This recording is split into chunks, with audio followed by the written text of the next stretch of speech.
Hi, this is Jason from Horrific Nightmares, and it's time for a controversial view.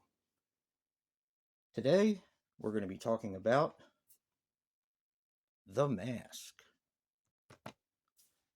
Surprising that this is under controversial view. I know I was until I heard you talk about it, and until we both decided to do it for a controversial view. Now, how I was introduced to this film.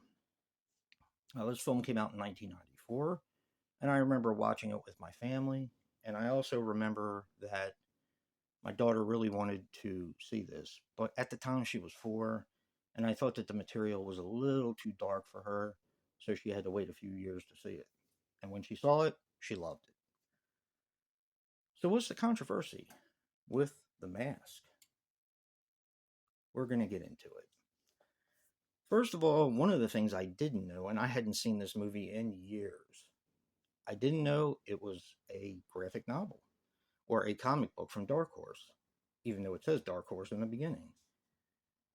Um, One of the other things I didn't know is that the comic book was primarily horror, which I thought was pretty interesting. Now, they did carry over a little bit of the horror from the comic book into the movie, but this is basically just a straight up comedy. But when the bad guy puts on the mask, it does kind of have some horror type elements because he looks pretty creepy. So, other controversies about the mask. Well, a lot of people thought that that the mask was like a euphemism for alcohol or liquid courage. Also, the way Jim Carrey treated women, which I didn't really, I mean, it's a movie, it's supposed to be there to have fun. I don't know if I necessarily agree with this, but it's supposed to be very misogynistic. I mean, if that's your thing, I guess I get it, but I don't know. I didn't think it was that bad. Of course, my favorite character is Milo from he's the dog, Jack Russell, and he's really funny in this. But the other, and I thought this was really interesting. A little bit in poor taste, but I thought it was interesting when they were arresting Jim Carrey when he was the Mask. He did make a joke about the Rodney King um, police beatdown, which I kind of thought was a little bit in poor taste. But I mean, things are a lot different now. Like, you can't get away with that kind of stuff now, as far as saying that kind of stuff in movies, because people pick up on it right away and they just go after them. Protest, cancel culture, the whole thing.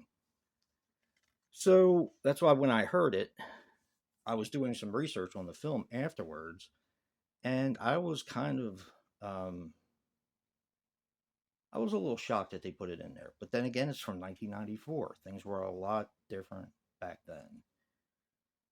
And I think they were a lot different for the better. But that's just me. Not to say jokes like that are great, but I feel like everybody was a lot less uptight. So, and it's really bled over into everything that we do and see nowadays. So, not a whole lot of controversy with The Mask, but I thought it was really interesting, the whole misogyny sort of thing about the way he treats women. Um, Let me know what you guys think about that. Definitely comment below. The last thing, and I thought this was pretty cool. Jim Carrey was 31 at the time, and Cameron Diaz was 21 at the time. This was her first role, and of course, she is gorgeous in this movie. I've always thought she was gorgeous, but she was not really an actor. She was a model that somebody spotted and put her in the film. So I thought that was kind of interesting. And 1994 broke Jim Carrey wide open. I like the stuff he did in the 80s, but 94, you had In Living Color, you had The Mask, and you had the very first thing was, I believe,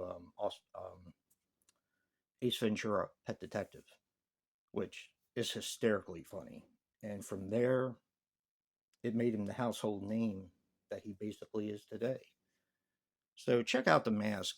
Joe also said, and I think he's going to be showing it in his video, but because there was dark content in The Mask, he did say something about there was a family friendly version because this was directed towards kids. The Mask was really kind of directed towards kids in the theaters. So they did make a different version of the film. And I hope he shows it. I hope he shows it. So don't forget to check out Joe's controversial view of The Mask and Physical Media Matters. And until next time, peace.